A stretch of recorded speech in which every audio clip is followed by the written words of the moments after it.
In this video I'm going to show you how to refresh your wrap. So I've been using this for about a year now and the wax is just starting to get a bit flaky and just crease where I've been using it every day. Just get an old tea towel and a sheet of baking paper that's wider than the wrap, and then you grab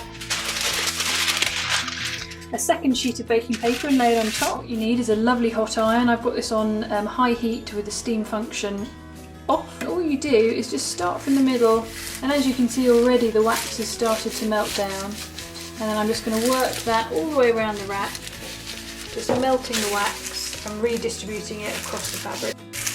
You don't want to let the wrap cool in the baking paper because otherwise it'll stick. There we go, already you can see it's cooling. Remove it from the bottom sheet.